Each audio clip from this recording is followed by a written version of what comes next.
Fala, rapaziada do De Caldas, Futebol Raiz. Estamos aqui nessa tarde fria de quinta-feira com um cafezinho, que não é um cafezinho de Escobar, é um cafezinho do Bozizzi, para fazer uma breve análise de quê? Do Fluminense. O Fluminense, ele tá parecendo aquela música dos anos 80, que no balanço das horas tudo pode mudar, e foi isso o Fluminense em 72 horas. De terça-feira para cá, o Fluminense amanheceu terça-feira com um técnico com chance real de classificação e foi dormir na terça-feira sem técnico e eliminado, chegando hoje com novas possibilidades de treinadores, né? O Flu foi jogar na terça-feira a Sul-Americana, segundo o jogo de volta contra o Lanús. O jogo em si, o Flu dominou bem o jogo.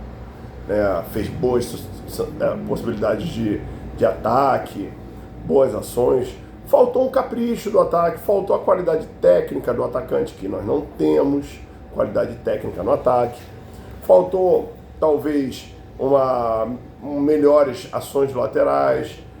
E aí, na virada, o Fluminense virou o primeiro tempo com 1-0, com o gol do Canóbio. E na virada, o Renato fez algumas substituições. Uma acertada, que foi a substituição do Everaldo, que estava bem mal no jogo.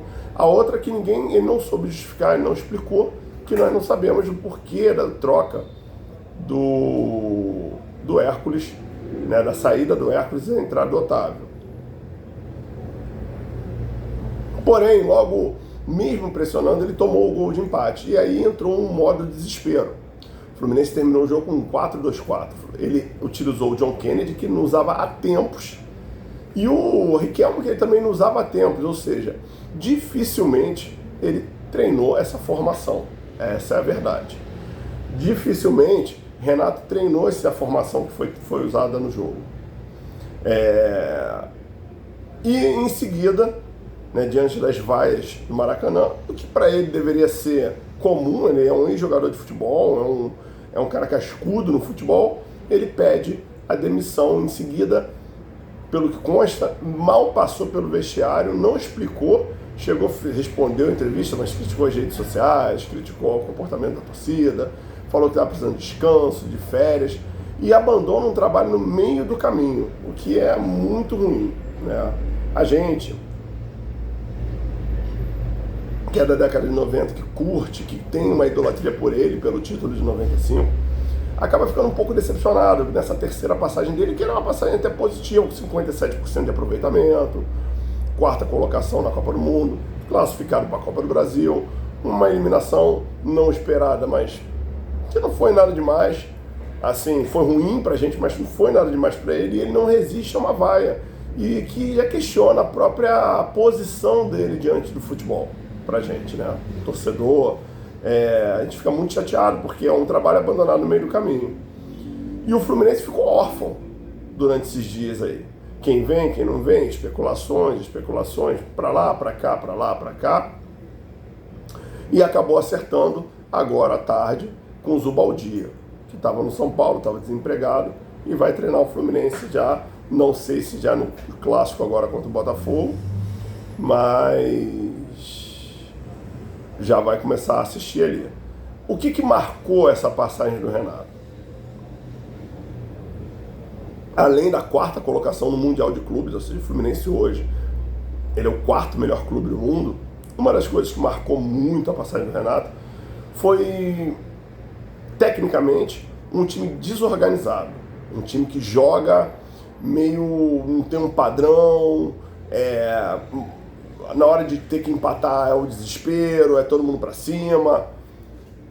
E do outro lado, uma impaciência dele com tudo do futebol. Como se ele estivesse fazendo um favor pro Fluminense, estando ali. Uma impaciência para responder pergunta, uma impaciência com jornalista, uma impaciência com tudo. Aquele Renato bonachão, brincalhão, que era até simpático, tinha uma antipatia até caricatural, ele não vem nessa passagem. Essa passagem foi uma passagem daquele Renato crítico, cri-cri, chato, pragmático.